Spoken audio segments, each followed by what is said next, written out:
नमस्कार दोस्तों, स्वागत है आप सभी का बायोम के इस खास एपिसोड में जिसका टाइटल है टॉपर स्टॉक। आज हमारे साथ हैं सुजाता रानी, जिन्होंने नीट 2025 में 5125 रैंक लाते हुए IGIMS पटना में अपना स्थान सिक्योर किया है। स्वागत है सुजाता आपका इस खास एपिसोड में। सबसे पहले आपको बहुत बहुत बधाई। और आप ये बताइए कि ये जो नीट में आपने शानदार सफलता हासिल किया है, इसका श्रेय आप किसको देना चाहेंगे? सबसे पहले तो खुद की मेहनत, माता पिता का सपोर्ट और टीचर्स का गाइडेंस और बायोम का साथ। ओके, तो सुजाता ये बताइए, आपने नीट की तैयारी किस वर्ष से शुरू किया था और 10th के बाद शुरू किया था या 12th के बाद शुरू किया था? मैंने नीट की तैयारी 12th के बाद से शुरू की थी। तो बायोम में आप कैसे जुड़े और किस मंथ में जुड़े, किस ईयर में जुड़े?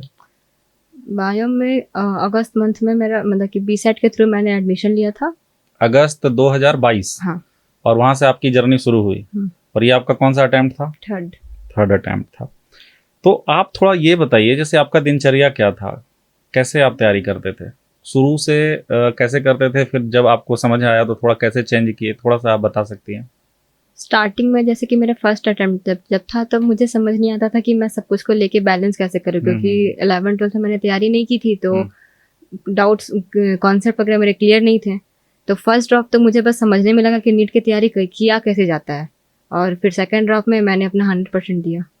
अच्छा, तो नीट 2024 में जब अपीयर किए थे तो स्कोर कितना था और इस बार स्कोर कितना था 2025 नीट में? 2024 में स्कोर 625 था और 2025 में 571।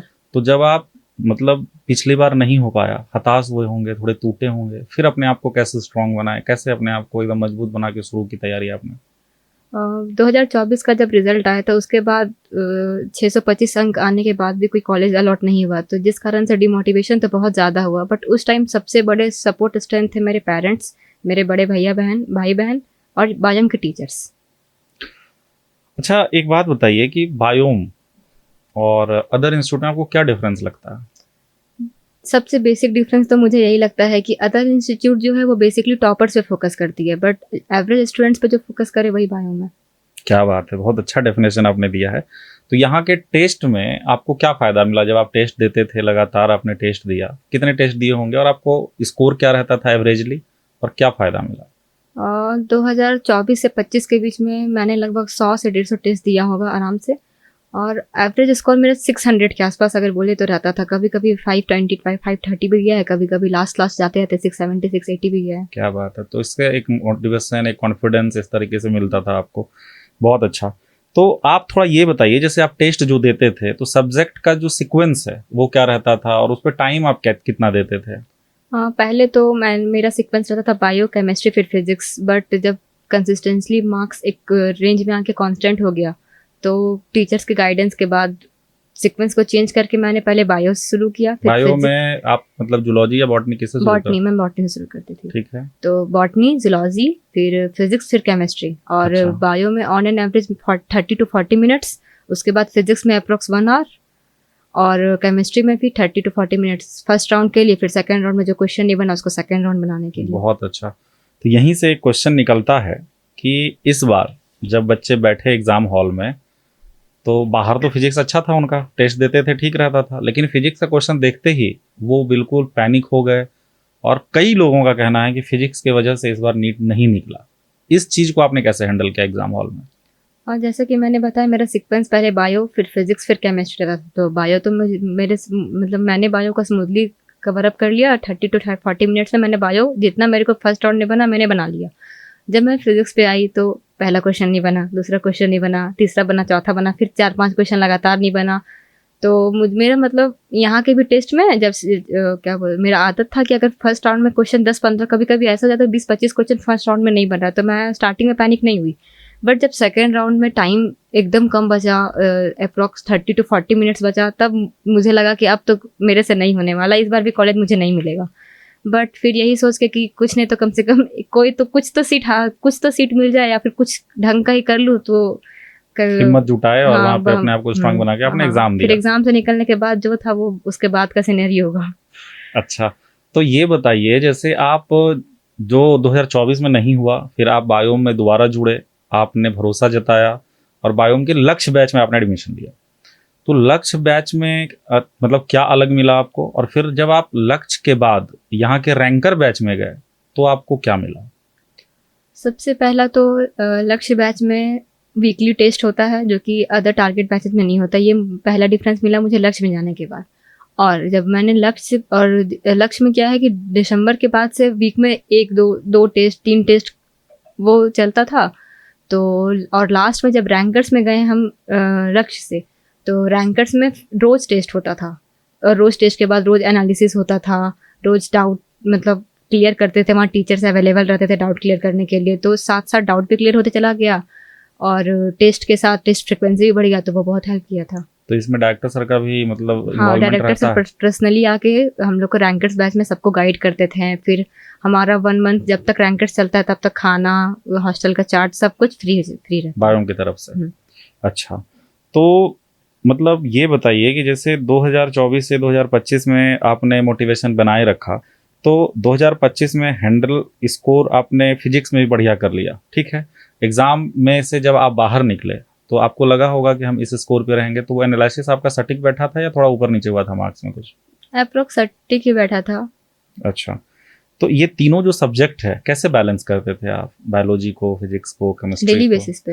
हाँ, डेली बेसिस पे, या जब आपका लास्ट स्टेज में तैयारी चला गया तो आप कैसे लास्ट करते थे? स्टेज में तैयारी किया था तो एक चीज़ ये था कि बायोलॉजी को रोज पढ़ना है। जरूरी नहीं कि आप पूरा बुक पढ़िए, बट एक चैप्टर एक पार्ट जो आपको हॉन्ट करता है, जिसको देख के आपको डर लगता है, जो अगर कोई टॉपिक है जिससे एग्जाम में क्वेश्चन आ जाए, टेस्ट में क्वेश्चन आ जाए, देख के लगता है नहीं हमसे बनेगा ही नहीं, तो उस टॉपिक को बार बार पढ़ना। ये बायोलॉजी के लिए रेगुलर हो गया। और फिजिक्स के लिए और फिजिकल केमिस्ट्री के लिए जो साल भर शॉर्ट नोट्स बनाए हैं न्यूमेरिकल्स वगैरह का, फार्मूला वगैरह का, उसको रिवाइज करना होता है। और इनऑर्गेनिक और ऑर्गेनिक के लिए भी एनसीईआरटी बायोलॉजी के जैसा ही, और उसका भी शॉर्ट नोट्स अगर बनाए तो बहुत अच्छा है, तो उसको रिवाइज करना है लास्ट मंथ में। तो मतलब अपना नोट्स काफी काम आता है, क्योंकि आपको पता रहता है कि हम कैसे तैयार किए हैं और किसका लिंक कहाँ से है ना? टीचर्स जो नोट लिखवाते हैं वो तो ठीक है, बट उसको देख के भी और एनसीईआरटी को मिला के भी शॉर्ट नोट्स बनाना बहुत अच्छा होता है। हाँ, वो लास्ट मंथ में क्विक रिवीजन होता है। क्विक रिवीजन होता है। तो बायोम के फैकल्टी का, मैनेजमेंट का और डायरेक्टर सर का कैसा योगदान रहा आपके प्रिपरेशन में? बायोम के फैकल्टी तो सर पढ़ाते तो हैं ही सारे, बट डाउट सॉल्व करने में भी कोई कभी डिमोटिवेट नहीं किए, सब बहुत सपोर्ट किए हैं। एक एक छोटा से छोटा डाउट भी रहता था तो वो बहुत प्यार से, बहुत एकदम सॉफ्टली डील करते थे हर चीज़ को। और यहाँ मैनेजमेंट का बात रहा तो मैनेजमेंट भी बहुत सपोर्टिव थे।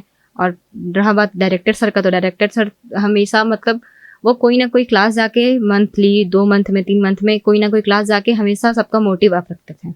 अच्छा सुजाता, ये बताओ, जैसे तुम पढ़ती थी फिर स्ट्रेस आता होगा, थकावट आती होगी, कैसे हैंडल करते थे इसको?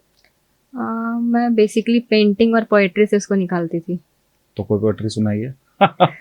याद है अभी कि नहीं है यार? कोई लाइन जो मोटिवेट करता था? अच्छा, ऑल ऑफ सडन नहीं याद? मतलब फोन में सीखना, बट हमको फोन में देखना पड़ेगा, अब फोन पे ही आ जाते हैं। ठीक है, ये बताइए तैयारी के दौरान आप सोशल मीडिया से और मोबाइल फोन से कैसे दूरी बनाए रखें? सोशल मीडिया से तब मेरा कोई अकाउंट था ही नहीं। मैंने रिजल्ट के बाद अपना इंस्टा अकाउंट चालू किया है, उससे पहले मैं ना इंस्टा, फेसबुक अकाउंट अभी भी नहीं है, बस एक व्हाट्सअप और टेलीग्राम, क्योंकि टेलीग्राम में अगर आप ढूंढो तो क्वेश्चन वगैरह बहुत अच्छा से मिल जाता है, तो इसलिए टेलीग्राम और व्हाट्सअप, ये 2 चीज़ में मैं थी। देखो, सुन लो तुम लोग जो तैयारी करते हो, और आजकल तो हर इंडिया में सबको इन्फ्लुएंसर बनना है, तैयारी के लिए थोड़ा त्याग करना पड़ता है। आप घर से दूर रहते हैं, ये भी एक त्याग है ना? घर का खाना मिस करते हैं, ये भी एक त्याग है। लेकिन सोशल मीडिया का सटीक यूज इसने किया, मतलब टेलीग्राम से इसने क्वेश्चन निकाला और नोट्स निकाले और फ़ायदा उठाया, और व्हाट्सअप चैनल के थ्रू भी इनको जो भी इंफॉर्मेशन और वो मतलब जहाँ से इनको फ़ायदा मिला वहाँ से इनको उस चीज़ को यूज किया इन्होंने, और फिर वो आगे बढ़े तैयारी में। ठीक है ना? आगे आते हैं। तो एक बात बताइए कि बायोम के रोल को आप अपने सफलता में कैसे देखती हैं? 2-3 लाइन में अगर आप बता पाएँ। बायोम के रोल को, हाँ, जैसे आपने बोला कि हम एवरेज स्टूडेंट थे सर, फिर हम जुड़े और एवरेज टू टॉपर मुझे बनाया गया, तो आप थोड़ा सा इसको मतलब अच्छे से बताइए कि मतलब 10th में आपका परसेंटेज क्या था, फिर 12th में परसेंटेज बोर्ड में क्या था, और फिर जब आप बायोम में जुड़े वहाँ से लेके अंत तक में आप में चेंजेज, आज आप कॉलेज में जा चुकी हैं, अब आप 4 साल 5 साल के बाद मतलब अच्छे से बन जाओगे, MBBS क्रैक हो जाएगा आपका, तो क्या योगदान रहा बायोम का? मेरा 10th में तो परसेंटेज 94.2 था। क्या बात है, स्टूडेंट शुरू से अच्छे हैं, है ना? हाँ, ठीक है। बट 12th में 79.4। ओके। लॉकडाउन आ गया था तो मैंने कुछ भी पढ़ाई नहीं की। और उसके बाद स्टैम्प नीट भी दिए थे ऐसे ही, तो 200 के अप्रॉक्स मार्क्स था। तो फिर जब बायो में एडमिशन लिए तो स्टार्टिंग में तो मार्क्स वार्क्स मेरा 500 प्लस एक दो टेस्ट में आया। उसके बाद जब सिलेबस वास्ट हो गया, टाइमिंग ज़्यादा हो गया क्लासेस का, तो फिर मैनेज नहीं हो पाया कि कोई चीज़। तो उस टाइम मेरा मार्क्स रैपिडली डिक्रीज करने लगा, 250 to 300 के रेंज में आने लगा। तो रिस्पेक्टिव टीचर से बात करते, जैसे मेरे को मान लीजिए अगर फिजिक्स में डाउट है तो मैं फिजिक्स के टीचर के पास आके प्रॉब्लम बोलती थी कि मुझसे ये नहीं हो रहा है, वो नहीं हो रहा है, मैं कैसे करूँ। तो वो लोग बताते थे। उस तरह धीरे धीरे करते अप्रॉक्स 400 के आसपास मेरा मार्क्स टेस्ट में पहुंचने लगा, और उस टाइम नीट में मेरा मार्क्स 485 आया था। वाह, मतलब पहले बार में। हाँ, देखिए एक बात को समझिए कि इन्होंने 12th तक, आजकल आदमी तो 9-10 से ही शुरू हो जाता है कि हमें नीट की तैयारी करना है, इन्होंने 12th तक सिर्फ बोर्ड की तैयारी की। 12th के बाद ये बायो में जुड़ी और उसके बाद इन्होंने क्रैक कर दिया थर्ड अटेम्प्ट में। जबकि 24 वाले में भी अच्छा स्कोर था, बुरा स्कोर नहीं था, लेकिन उस बार कट ऑफ इतना हाई चला गया था तो इनका नहीं हो पाया था। तो कहने का मतलब ये है कि आप कभी भी और कहीं से भी तैयारी शुरू कर सकते हैं। आपके लिए कोई भी टाइम निश्चित नहीं है कि हम मतलब बहुत पहले शुरू किए होते तो अच्छा होता। इन्होंने 250 से 673 तक इनका स्कोर गया टेस्ट में, तो ये बहुत ही अपने आप में मिसाल वाली बात है। ठीक है, और सुजाता एक बात बताओ, जैसे कोचिंग में इतना टाइम होता था, सेल्फ स्टडी का भी टाइम मिलता था क्या? हाँ मिलता था। जैसे मेरा ये था कि रूम आके हम फर्स्ट ड्रॉप के टाइम रूम आके पढ़ने का कोशिश करते थे, बट एक होता है कंफर्ट जोन में आने के बाद पढ़ाई नहीं होता है, तो लाइब्रेरी जाना प्रीफर करने लगे हम।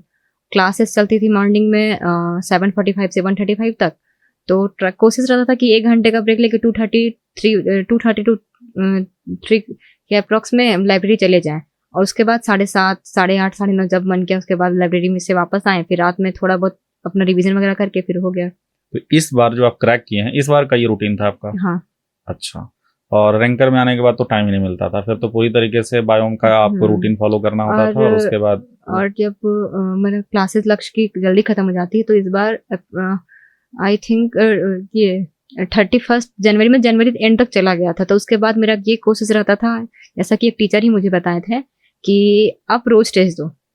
तो मेरा फरवरी से ही लेके रैंकर्स में आने के बाद तो रोज टेस्ट होता ही था, बट मैंने सेल्फ से भी फरवरी से लेके पूरा मार्च मैंने सेल्फ मॉक दिया है रेगुलर। तो टेस्ट आप फाइंड करते थे, उसको लगाते थे और आप मतलब अपने आप को एनालिसिस करते थे। हाँ। और डाउट जो आता था वो टीचर से पूछते थे। बहुत बढ़िया। देखिए आप लास्ट में 2-3 की पॉइंट्स बताइए या 4-5 बताइए जो बच्चे तैयारी कर रहे हैं नीट 2026 में अपीयर करेंगे, जो आप ही जैसे समवेयर स्थिति में हैं, 2 या 3 ड्रॉप ले चुके हैं, वो कैसे मैनेज करें और क्या करें जो उनका सिलेक्शन अगले बार नीट 2026 में हो जाए? सबसे पहला बात तो कि साल भर का पढ़ाई मैटर नहीं करता अगर आपका वो 3 घंटा साथ ना दे, क्योंकि इस बार बहुत सारे स्टूडेंट्स के साथ वही हुआ है। 3 घंटे में जो पैनिक किए, हम भी पैनिक किए, ऐसा बात है कि हम पैनिक नहीं किए हैं, बट पैनिक जो बहुत एक्सट्रीम में किया वो अच्छे स्टूडेंट का ही गड़बड़ाया है। तो सबसे पहला बात तो ये कि वो 3 घंटा एकदम माइंड को काम करके जाना, पेपर कैसा भी आए। इस बार तो बायो भी बहुत सपोर्ट कर रहा है, हर तरह का पेपर से ओवरव्यू करवा रहा है। दूसरा बात ये है कि फिजिक्स का जैसा क्वेश्चन इस बार आया था, तो मेरा पर्सनली ये था कि मैंने जेईई मेंस पूरा बनाया है फिजिक्स का और केमिस्ट्री का, तो ये मुझे नीट में बहुत हेल्प किया इस बार का पेपर के हिसाब से। तो जेईई मेंस तो बनाना चाहिए, और अगर आपको लग रहा है कि जेईई मेंस भी मेरे को हो गया, हम अब और कुछ हमको बनाना है, तो एम्स का भी वाईक्यू बना लीजिए। हम एम्स का भी बना चुके हैं।